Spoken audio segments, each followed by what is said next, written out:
Today we're going to talk about a very controversial character, none other than Negan Smith. Negan is one of the main characters and former antagonists in the Walking Dead universe, played by the great Jeffrey Dean Morgan. The character was created by Robert Kirkman after coming up with a scenario where Rick Grimes would have to kill Glenn to protect his son. But rather than going with that storyline, Robert Kirkman created Negan and used his introduction to carry out the highly controversial murder of Glenn. Chapter 1. Before the Outbreak. Negan Smith, originally from Virginia, did not have an easy childhood. In high school, he was a bully who enjoyed humiliating others, which led to his strong penchant for blasphemy and the pleasure of power games. As an adult, Negan became a gym teacher at a high school. He encouraged his students to push themselves in his classes to become stronger individuals. He later met a woman named Lucille, whom he described as an angel, who by the way is played by Hillary Burton, the real wife of Jeffrey Dean Morgan. Although they wanted to have children together, they never managed to start a family. Negan and Lucille used to frequent a small neighborhood bar, but one evening, a drunk customer became too loud for their taste. Lucille kindly asked him to calm down, but the man brushed her off, which sent Negan into a fury, and he beat him almost to death.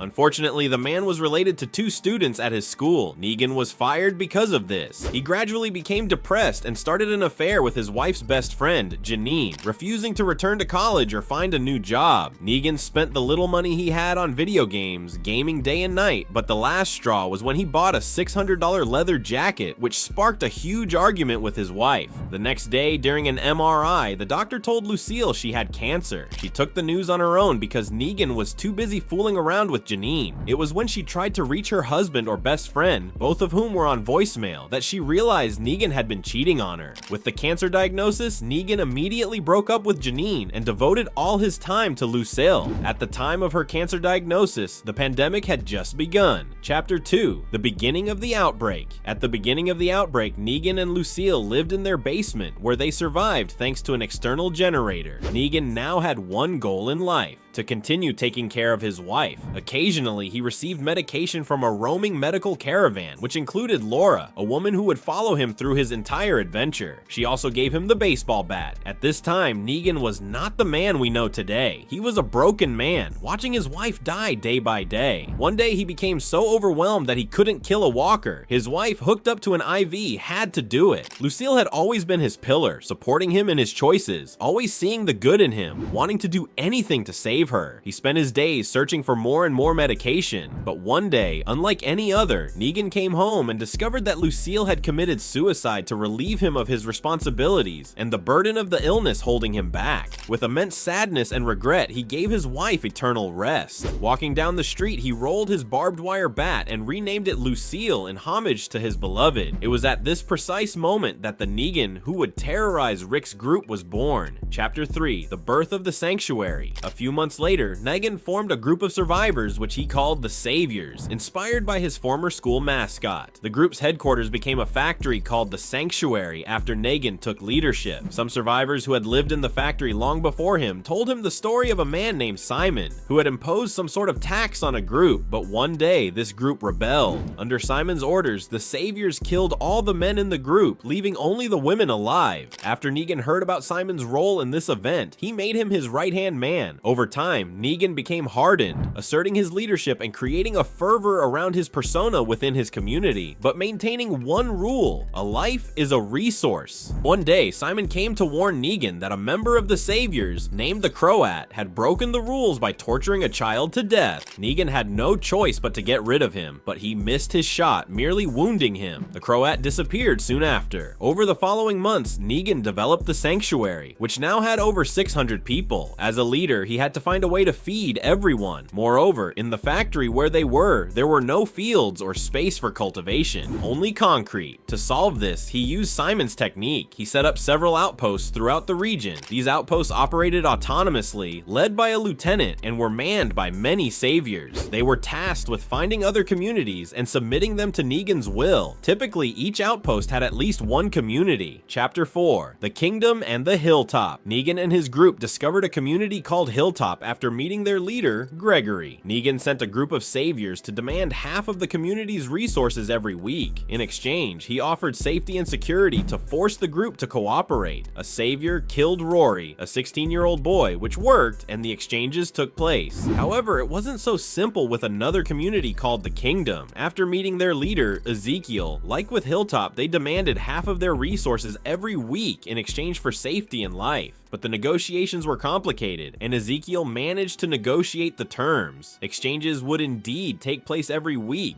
but secretly, so as not to frighten his community. Despite these harsh and sometimes violent methods, Negan incredibly managed to ensure the safety of his group and keep over 600 people alive. Chapter 5, Alexandria. About 20 months after the beginning of the outbreak, Negan had a stronghold over neighboring communities, which allowed him to feed his men. But one day, Gregory's community, Hilltop, no longer had enough supplies to offer during their exchanges. To motivate them to produce more, Negan ordered that their leader's head be brought to him. However, this never happened. Negan's men tasked with the mission never came back alive. Hilltop had called on another community named Alexandria to defend them. This community, led by Rick Grimes, managed to kill many of Negan's men, as well as some of his lieutenants and one of his outposts. Negan had to act because if other communities rebelled as well, it would be unmanageable, and he wouldn't be able to feed his people. So he decided to send men again to submit Alexandria, but they failed. Frustrated by the massacre of several of his men, Negan decided to take matters into his own hands. He took his best soldiers and set a trap for Rick's group. He blocked all the roads, forcing Rick and his group to take the path he wanted. His plan worked perfectly. The group of people who had massacred several of his men was there, trapped, sitting on the ground, unable to do anything. He stepped out of his RV, determined to make them work for him. Walking back and forth in front of the group, he explained that there were consequences to every action, and that they now had to give him half of their resources every week, and he would personally deal with those who refused. But that wasn't all. In retaliation for the massacre of many saviors, Negan executed one of their members with Lucille and took another prisoner. He informed Rick that any further insubordination would be met with retaliation. At that moment, Negan had eliminated the threat posed by Alexandria and secured new resources for his people. Chapter 6, The Sanctuary. In his manner and actions, Negan did everything to intimidate his enemies. His goal was clear, to have a psychological grip on others. He did this with Daryl, the Alexandria member he had imprisoned. He psychologically tortured him through sleep deprivation, but the prisoner was tough. Negan couldn't break him. Negan established a point system at the sanctuary. The more points you had, the higher your rank. You earned points through your actions. For example, a woman had stolen medication to earn points. She had to become his second wife to be forgiven. Yes, it's a bit weird, but aside from the points, Negan had no hesitation in punishing those who needed to be taught respect. Dwight is a good example. After attempting to escape, Negan burned his face with an iron. The higher your rank, the better your living conditions, going from a dormitory bed to a private apartment. Chapter 7,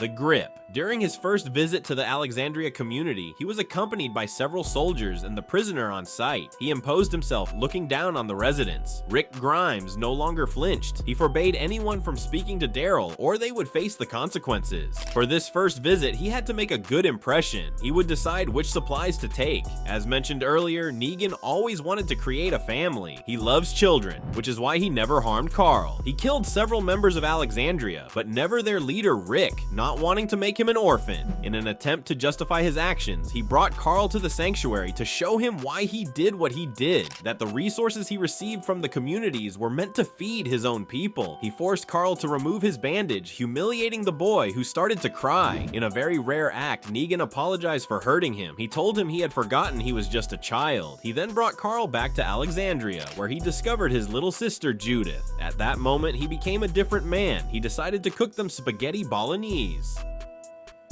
In Rick's absence, he even rocked the little girl, but he quickly returned to his character as soon as he sensed any rebellion. He wasn't afraid to make an example of it. He ordered one of his lieutenants to kill someone and left with a new prisoner, Eugene. Upon his return, he discovered that Daryl had escaped. Unlike the former prisoner, Eugene easily swore allegiance to Negan and quickly became one of his close advisors. Sasha, a member of Rick's community, had failed in an assassination attempt. She was imprisoned. Negan, a man of principles, valued a code of conduct conduct, so when he discovered that one of the saviors was attempting to rape her, he killed him immediately. Sasha agreed to join him but had to prove herself. He was considering using her in his attack against Alexandria because a community living in a garbage dump led by Jadis had come to inform him that Rick's group was plotting behind his back, so he made an alliance with them to short-circuit the plans underway. She was transported in a coffin to mark her entrance during the exchange. He never suspected that he had been outsmarted by Negan, so his plan failed. Yet again, he lost this battle. It was time to reveal his new recruit, Sasha, but when the coffin was opened, she was dead. The walker lunged at him. This was one of the first times Negan was in danger, but he managed to escape relatively easily. Negan kept his line of conduct. There are consequences for actions. Angered, he decided to punish Rick by executing Carl, even though he had developed an affection for him. But a tiger jumped on him. It was the Kingdom's community. He had to flee the chaotic situation. He then realized that Hilltop, the Kingdom, and Alexandria had formed an alliance against him. This was Negan's first defeat, but he was determined to take revenge.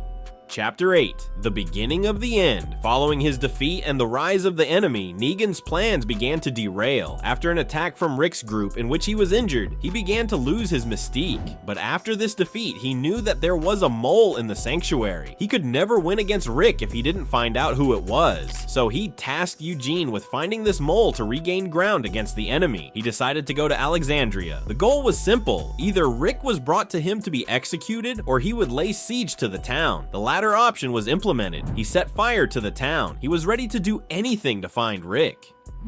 Negan, struggling, setting traps, hiding at home. After a violent fight where he got the upper hand, Rick fled. But to his surprise, Negan was contacted by Rick. He was informed that Carl had died.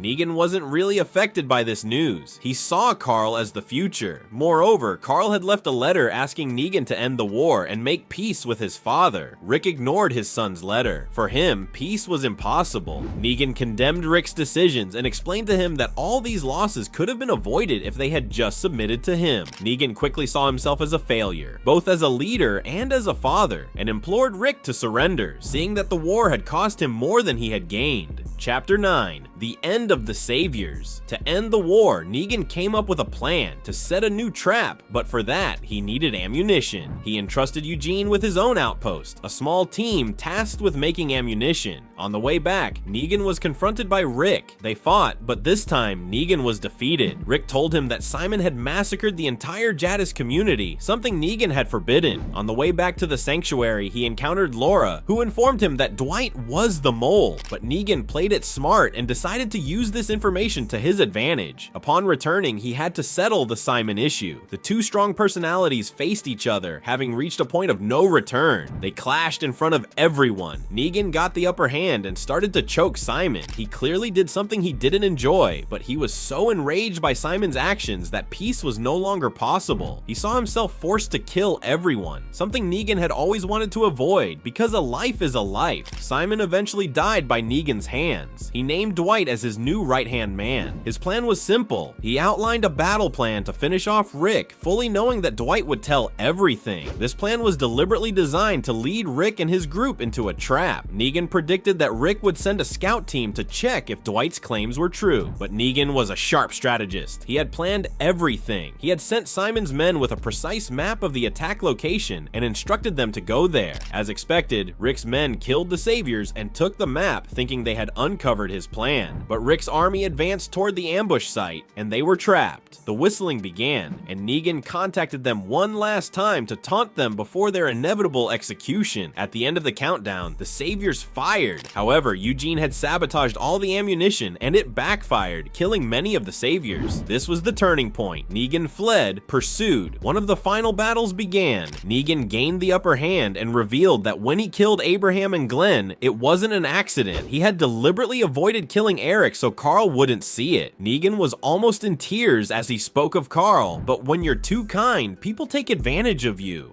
Rick suddenly slit Negan's throat with a shard of glass. He asked the doctor to save him and proclaimed that Negan's reign was over. Once stabilized, Rick and Michonne informed him that he would rot in a cell for the rest of his life.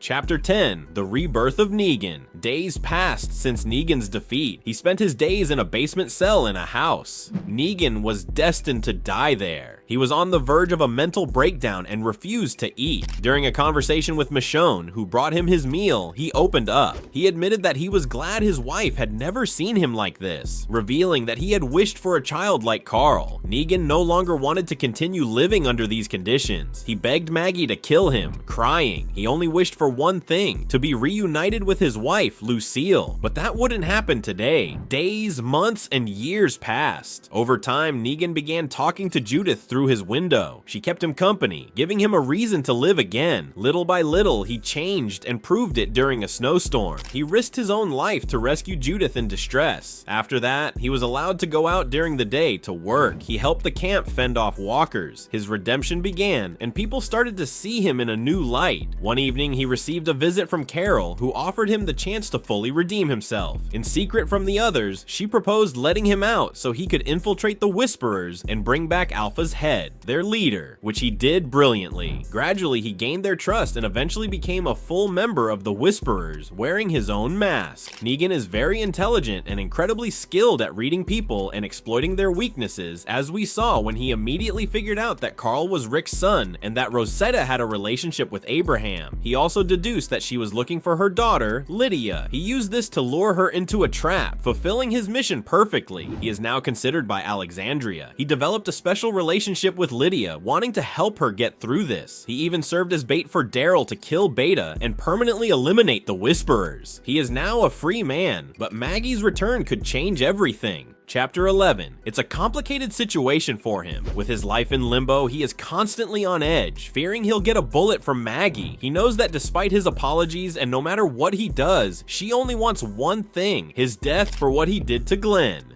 He participates in camp life, risking his life on missions, but nothing works. Worried, he decides to exile himself and leaves the group.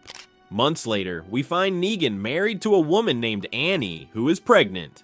He is about to become a father, something he has always wanted. He now understands the gravity of his actions.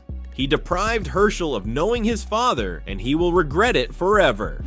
Negan decides to help his old group and infiltrate the Commonwealth, but things go wrong and they all end up as prisoners in a labor camp. To save his wife and unborn child, he asks the camp's warden to execute him, but to release his friends in exchange. He accepts his fate in the firing squad, waiting for his execution, but unexpectedly, Ezekiel and the others oppose this and stage a revolt in the camp. The situation flips, and the warden is killed by Daryl, and they are freed. Once calm returned and Pamela's reign ended, Maggie and Negan had a poignant conversation. She tells him that she can never forgive him. When she looks at him, all she sees is Lucille coming down on Glenn's head. Negan says nothing, he simply nods. While everyone celebrates the victory during a dinner, Negan no longer feels like he belongs. It's time for him to turn the page and start a new life with his wife, far from here.